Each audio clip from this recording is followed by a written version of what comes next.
matter how much money you make, it matters about the deal.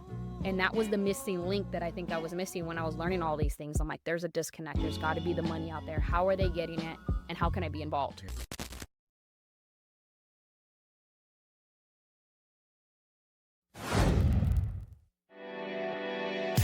You're listening to the AZREIA Show. If you're looking for quality real estate investing information that you can trust, you've found it. Stay tuned and join the tens of thousands of members that have already benefited from AZREIA, your home for education, market information, support, and networking opportunities that will advance your real estate investing career. Welcome to another episode of the AZREIA Show. I'm your host, Marcus Maloney, and we have our executive director and co-host, Mike Del Prete. Hello, hello. And it's been a minute, Mike, since we've been together. It seems we always talk over the phone or having a meeting, but us being at the table together, it's been a little while. I'm here. So and I haven't been. I'm here. I haven't been. I've been traveling, doing a lot of out-of-state investing, but we're here now, and we thank you all for being here as well. And today, we're going to talk about financing and getting funding, right? So we have Vanessa Montoya here with Boomerang Capital. How are you today? I'm great. Super blessed. Excellent. So give us a brief little background about yourself, how long you've been in the lending space, and we'll talk about some of your products a little later. Okay. So I started my background was with sales. I was with T-Mobile for a few years, actually probably 7 years, and loved the sales aspect of it, loved the customer service, teaching people, things like that. Became a manager. Were you in a retail store? Or Yeah. Okay. Retail store. So I like that business. Yeah. It seems like it's, I don't want to say easy. Does that make sense? I'll tell you this, it was easy in the years that I was there because it was when cell phones were starting to become big. So it was there in 2009 is when I started with T-Mobile. Okay. So the boom of cell phone industry was huge, but also was a transition from regular flip phone cell phones to internet cell phones. Okay. So I had to help teach people how to use those phones and kind of go through that transition. Oh, you guys were like customer service. Yep. Right. The reason I was not saying like easy, like sales is easy, because you know how they just let you throw everything on your bill now? Yeah. That wasn't back then. It wasn't like that back then. You had to So pay for everything right there. Yeah, Towards the end of my career, we started to be able to add things to the bill. Got it. So I moved up and did management for a while, and I got tired of the whole retail working weekends, holidays, things like that. Wow. And a lot of our industry was moving towards banking. Never really had an interest in banking, but got an opportunity to go, and I started working with Chase, part-time teller type of situation. But what was great about it is I was 22, 23 at that time, and got into learning about finances. Was perfect for me because I actually had bought a house when I was 20. T-Mobile treated me very well. Bought a house at 20. I knew I wasn't going to rent. The problem was I bought it in 2007. Okay. So I lost my house by 2009, and I had to work on my finances, my credit all over again. So it was a blessing because I was able to get into the finance industry and learn all of it from scratch because I didn't really know what I was doing, and thought I knew what I was doing, and I was able to learn about home equity lines of credit, buying a house, financing, budget, and Chase taught me a lot of that. So I worked my way up all the way up to a lender with Chase and then transitioned to a smaller bank later on. So I was able to learn from the bottom all the way to the top for lending strategies, what they look for when it comes to credit. But what was crazy is in 2019, people were buying houses like crazy. The interest rates were super, super low. And I was getting a ton of clients who were investors who were getting HELOCs to buy investment properties. Most of them are self-employed. So I had to start telling a lot of people with a lot of money no. And I'm like, why? What's going on here? Where's the disconnect? I don't understand it. I can see their business. They're bringing in millions of dollars because they have all these other businesses. They're self-employed. They invest in real estate. But because we're using their personal home, we cannot use any of their business assets. And to me, there was a huge disconnect there. I'm like, what is going on? There is. Think about that. So that's important about getting a good tax or wealth strategist to set up your paperwork. So yeah, I was with Bank of America trying to do HELOC when the rates dropped, and they just ghosted me. 3 weeks in, it's just like they just stopped responding.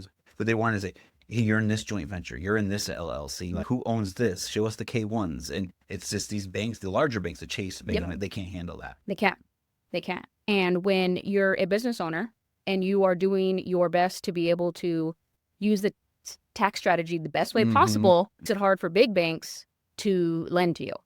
Yep. So I started doing my own research. I'm like, okay, what are these investors doing? They're making a ton of money, but yet these banks are not able to lend to them. I'm like, there's a huge disconnect. Let me learn about it. So I got back into real estate, but learning it from a different perspective of it just being like my own personal home.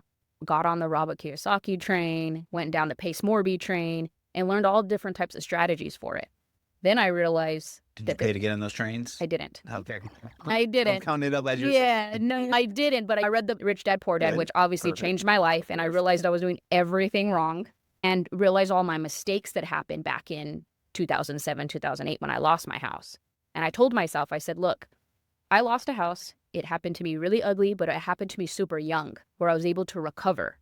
And that was a huge aspect of me being able to come back from that. Was I know a lot of people happened to them when they're in close to retirement, lost everything. And I'm like, look, I'm young. I was, like I said, 22 or 23 when I lost my house, that I was able to figure out what I needed to do to fix it. And I said, I'm not going to let this stop me from buying real estate again. I'm not going to let this stop me from learning. So I said, I'll be darned if I'm going to let that stop me. Took me about 5-7 years to fix my credit. Bought another house hacked, and learned the different strategies of being able to buy property, which led me to getting into hard money. Because now I'm able to tell people, yes, it doesn't matter how much money you make. It matters about the deal. And that was the missing link that I think I was missing when I was learning all these things. I'm like, there's a disconnect. There's got to be the money out there. How are they getting it? And how can I be involved? Yes. So before we go into the hard money, then let's go back, because you said a lot there. There was a lot. And you said it fast. We can go a lot of different avenues. No, like, you were young, you took action, you bought a house. Most people are nervous to buy a house at that age, but you got the experience in, you got the bumps and bruises in. And then the dynamic that I saw that changed what the trajectory is reading. Yeah. You read a book. The things that we are not taught when we were growing up, you stepped outside, you got the education, then once again, you applied the education. So it sounds like you're a go-getter. I try to be. And like reading some of these books got me a little bit frustrated. Like, why isn't this stuff taught in school? Why aren't we taught it through our parents and all of that? But what I chose to do was like, okay, let me learn this. Let me take action. But then I also want to teach my family. Because if nobody taught me and that was the missing link, how can I teach the younger generation? I don't have kids, but I got cousins, I got nephews, I got godson and goddaughter. I'm like, I want to teach them, whether it's me directly teaching them or them just watching me from afar and saying, hey, what can I do to get involved with what you're doing? At least learn about it. Yeah. Like, why didn't you not apply it? Most people don't. Yeah. Yeah. I bought a house at 20, so there was some fire in me at one point. Yeah. I said I'm not going to rent, so I don't know what that fire came from. Just know that I wasn't going to rent. I was going to buy, and then when I lost everything, I'm like, we're going to do this again. We're going to try it again. There. Yeah. That's the thing. Yeah. Like, a lot of people just throw in the towel. Yeah. So it's their ambition. Some people have ambition that others just don't. And that's one of the things that I see even within my family, right? And I do the same thing we do weekly, not weekly, but monthly, like family meetings and things like that. And you can see where some of the younger generation is like, okay, I'm gonna get out here and I'm gonna do it. Where the other ones are like, I don't know about this. I don't know about that. They second guessing everything. The other ones with that ambition, they're just jumping out there and they're doing it. And some people have that ambition. Some people don't. Gotta find it. The only thing I can think of was I came from a sports background. I was an athlete my whole life. So I'm super competitive. Like, even if I'm not great at something, like we were talking earlier, it forces me to become better when I see somebody that's better than me or just as good as me. I'm like, awesome. I have something to learn from them. So how can I utilize this person next to me that's better than me for me to become better? What sport did you play? I played basketball and softball. Oh, all right. So that just helped, I think, drive me to be able to say, okay, I messed up, but how do I overcome that and how to become better? And let's try it again. It's scary, though. It is. It's scary. I sit back and I think to myself all the time, like even with the flip that I did last year, I'm like, there's a lot of things I don't know, but we're going to learn. Yep. Now, so then hard money. Then you found hard money years in. Tell us more about that. About how I got into it? Yeah. So I was in a bunch of social network, like Facebook groups for real estate. And I knew that the bank I was capped out at the bank.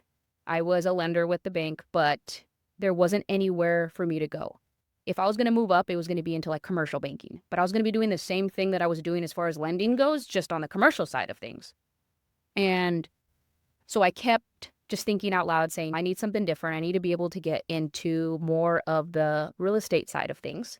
I was investing myself and I was lending. So I'm like, there's got to be something that can put these two together. So being involved with these groups, Andrew Bang with Boomerang, he posted a Facebook group and said, hey, I'm looking for another lender. It's a great opportunity. Give me a call if you're interested. So sent him an email. I was like, would love to chat about this. And my intention was just to see what his, what he was offering. Our whole conversation just went straight into an interview over the phone. He's come meet the team.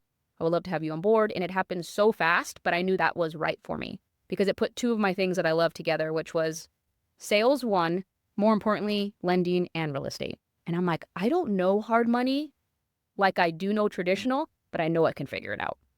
For those who don't know the difference between hard money and traditional lending, can you go over that real quick? Yeah. So traditional banking, they're always going to look at your assets, going to look at your credit, look at your history, and they're going to do a deep dive into what you're doing financially to be able to decide whether you can get money from a bank. The hard money side is way more flexible. We're not going to check credit.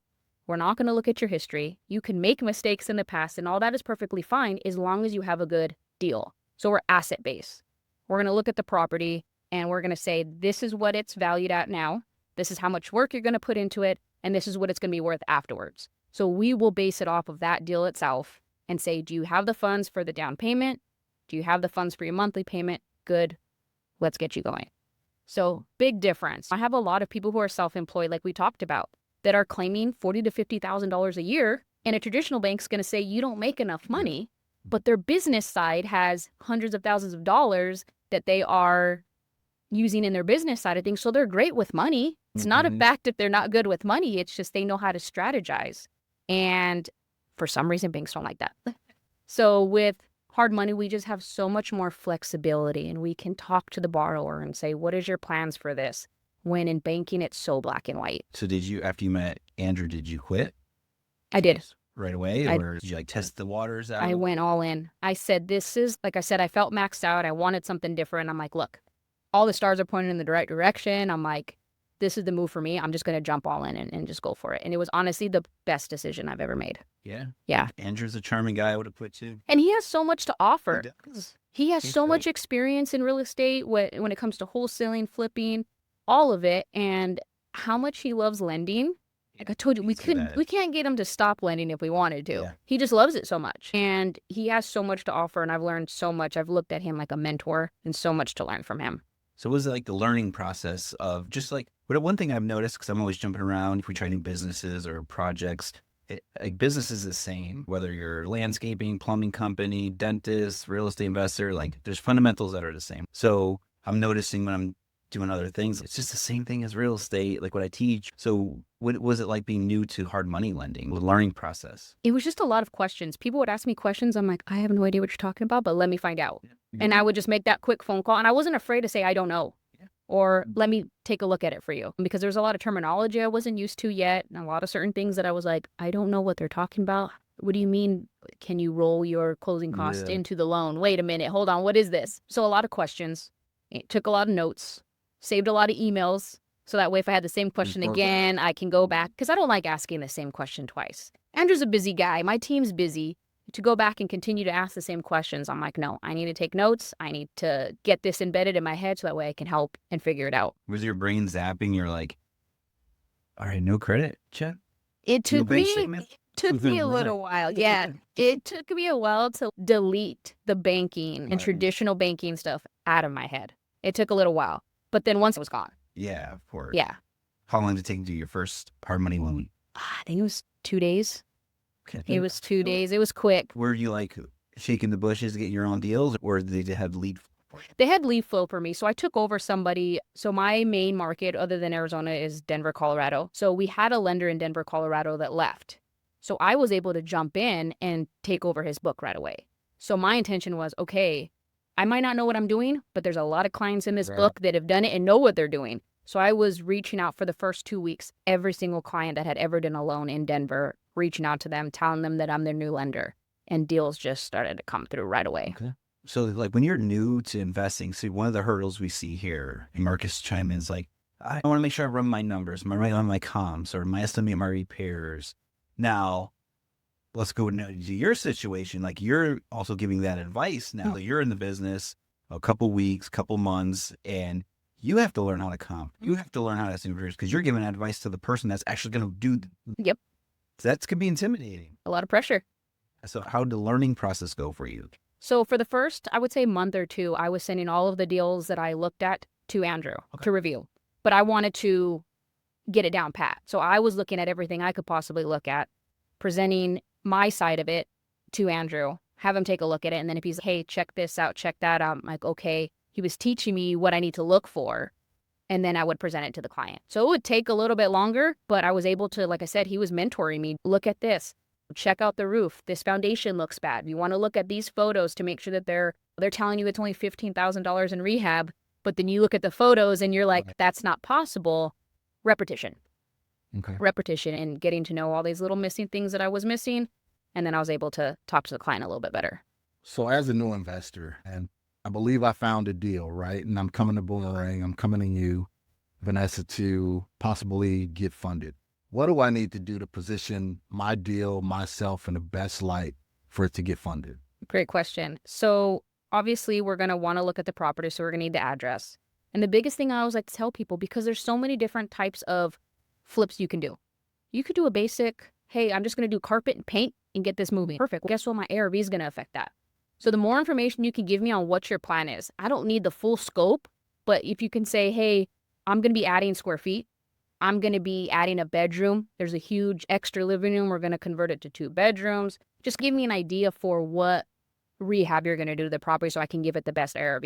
I think sometimes when investors come to me, they just send me the deal and I'm like, I need to know because I'm looking at other properties that are the same square footage, but 2 bedrooms less.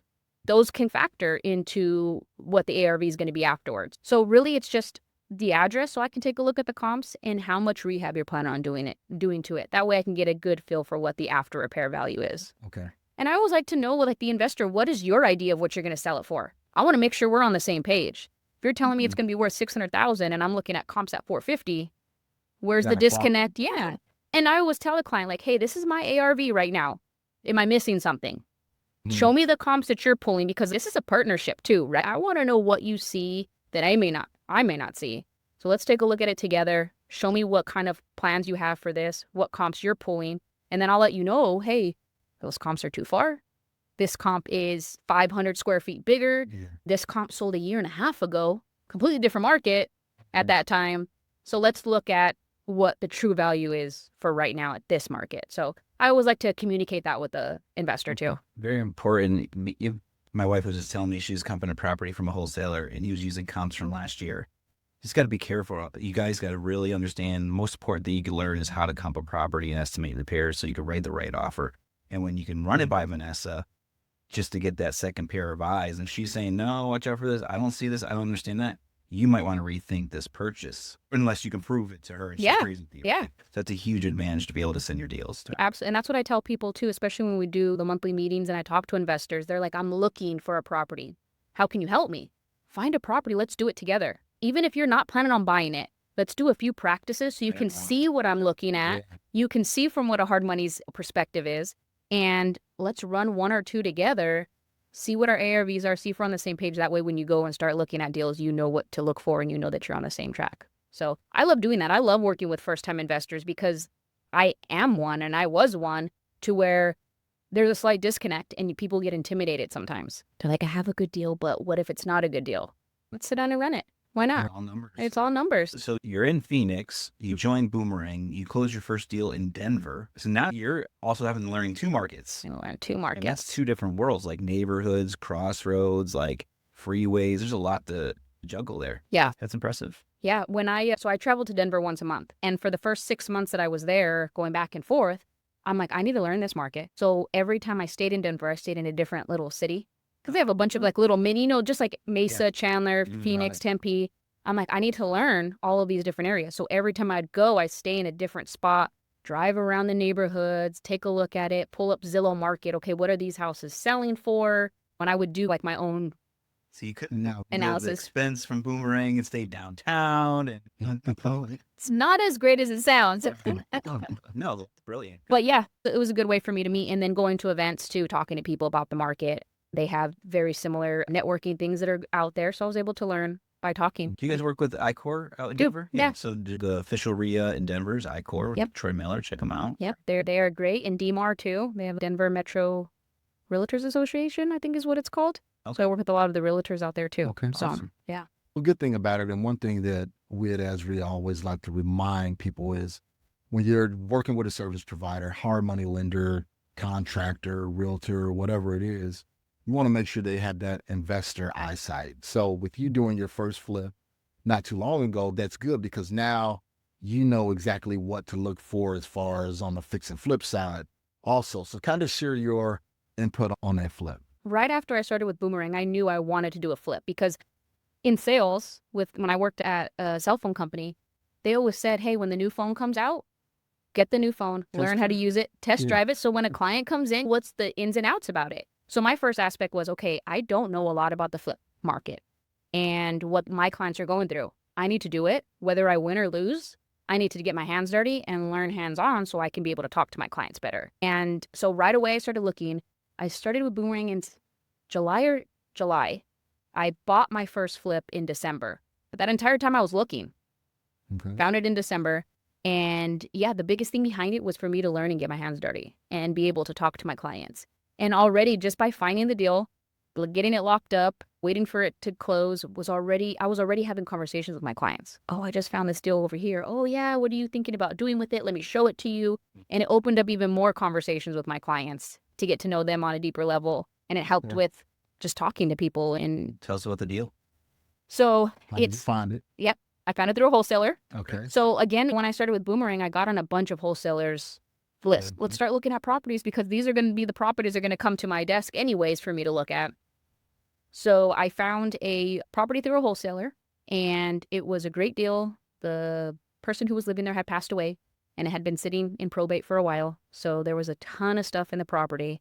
But what was really nice is I was actually able to partner with a contractor on this deal. And I figured, okay, I know the lending side. At least I'm learning about it. I know the lending side of things. I don't know the contracting side. That was my hurdle with it, and that's why I wanted to try it. So I said, okay, let me try to play it safe a little bit, and let me get a partner with me on this deal so I can at least get my hands dirty. So we partnered with a contracting company who had been doing flips for a long time, but this was their first flip as well. So let's get together with it. Let's see what they see. They were actually going to buy it themselves. And we met at the property when I was walking it. Oh, okay. And I heard them talking about what their plans were to do if they did it. I started talking to them. I'm like, look, I'm a lender. I want to try my first flip. They're like, we want to do ours too. So it felt right. And we went in on it together. And How do you structure something like that for us to know? it was good. There was a couple things I wish I would have done a little bit different when it came Okay. to that. But Tell we us. did do a contract between my company and his company saying that we were going to split all the profits. We didn't talk about any losses. So that was a hurdle, right? Of course, you get into a deal you don't expect to lose. Right. It's all You- fun. It like, all yeah. fun. great. Yes. How much money we're going to Yeah. make. And Well, that's all the you're first. thinking. It's all you're thinking about. But you got to think about the Yeah. losses too. So I think that was a mistake on my part is we talked about what we're going to do with the profit, but we never talked about what we were going to do if we lost. We did put in the contract that if we don't flip it and we decided to rent it, what that would look like. Because we knew that there was going to be a time frame. If it didn't sell, we would Right. need to have another exit strategy. So we set up our contract between two companies together, did a JV on that part of things. And then I took care of the lending side. They took care of the rehab and doing the actual loan. So do you mind if we talk numbers? There's obviously, you guys probably funded, Boomerang probably funded the assuming. So Yep. there's a down payment. I Yep. would hope so. So you guys, Yes. And that's another thing too of the learning aspect. Let me be on the other side of the table. okay. Let me see what emails get sent out to the client afterward, what kind of relationship, how do the payments work, any little hurdles, because I want to be able to talk to them about Right. that with my clients So you too. can lend your own deal or you had to go through someone else on the team? So I went through Andrew. He like double checked my work. Did you give him a Google review? No, but I should. No. Okay. So someone had to put down the down payment. Yep. And someone obviously had to put up the materials and the labor costs? Yep. I know they're doing the work, but how did all that play out? So I did the down payment, and I took care of all the monthly payments on the loan side, and they took care of all of the rehab, anything that needed to be done with materials. And obviously they have their own crew. Yep. So they were able to structure that part of it. We went in with a game plan. Obviously, we had a really good game plan. There's always a hurdle. What was your hurdle? Our biggest hurdle that started it off was when we got into the property and we pulled all the permits. The garage was carport before, okay?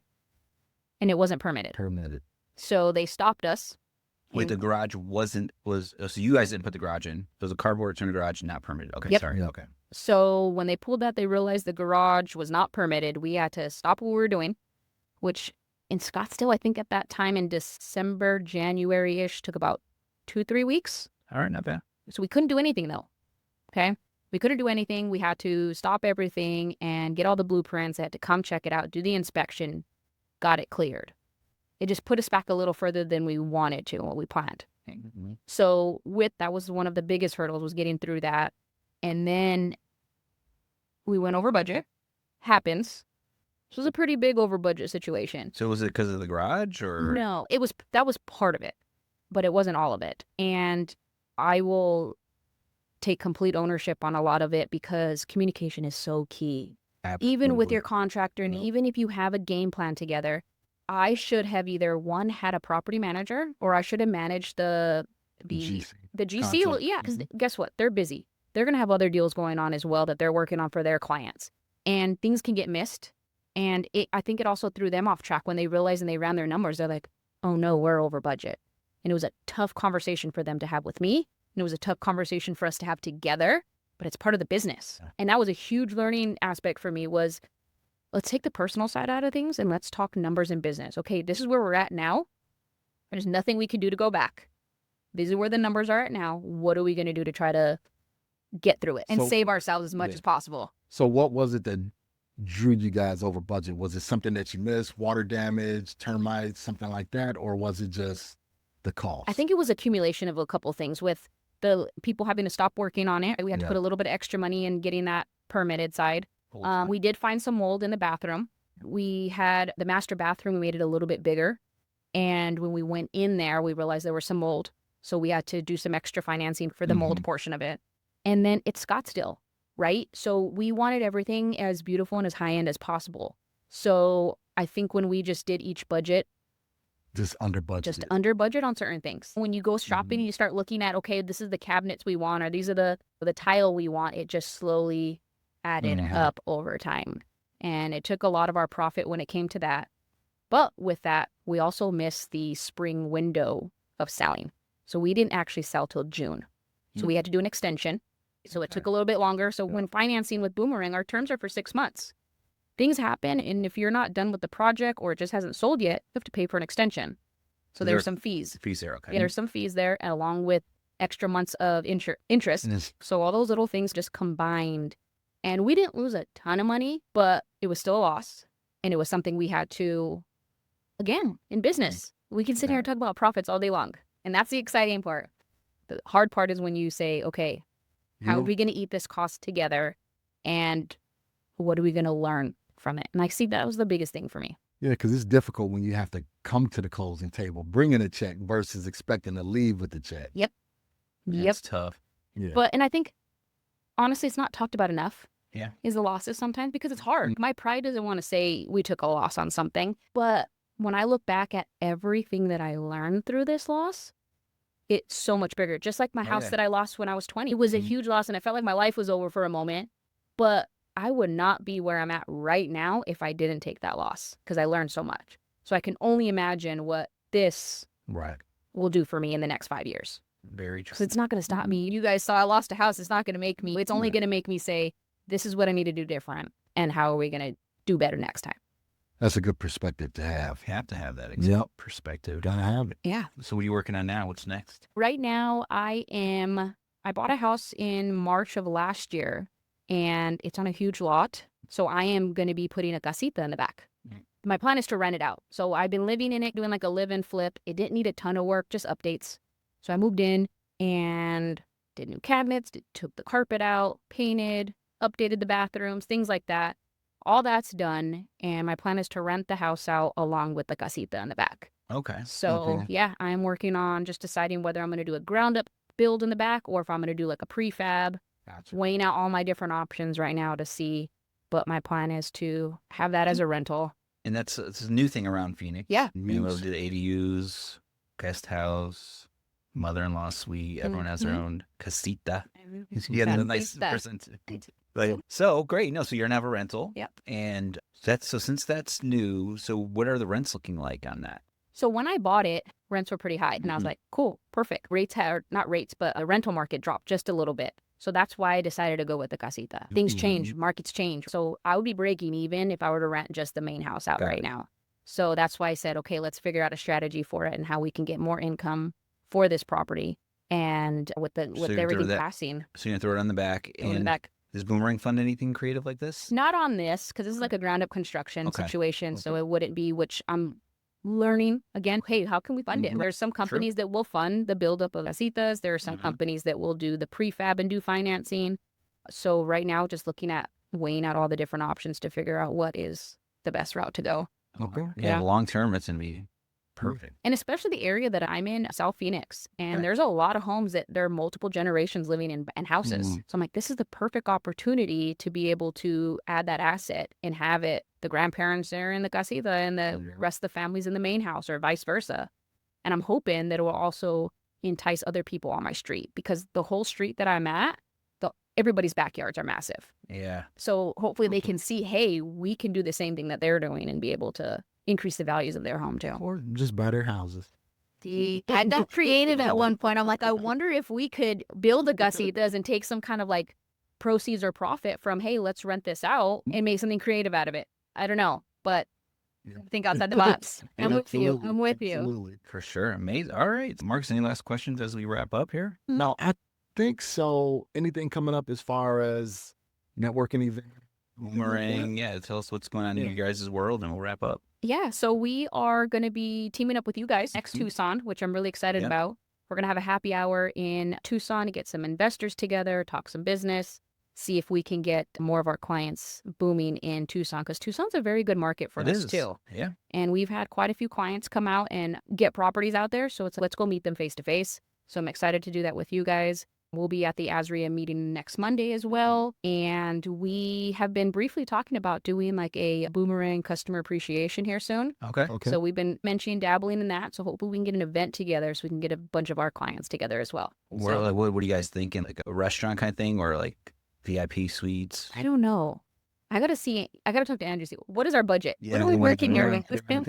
Got to start there. Yeah, exactly. Hopefully Marcus and I make the list. Yes. That would be awesome. That's all. Cool. That'd be fun. Yeah. Great. So how do we get a hold of you? Yeah. So I am on Instagram. I'm Nessa the Investor on Instagram. I like it. Also Vanessa at boomerangcapital.com. You guys can reach me, and then text cell phone 480-410-0945.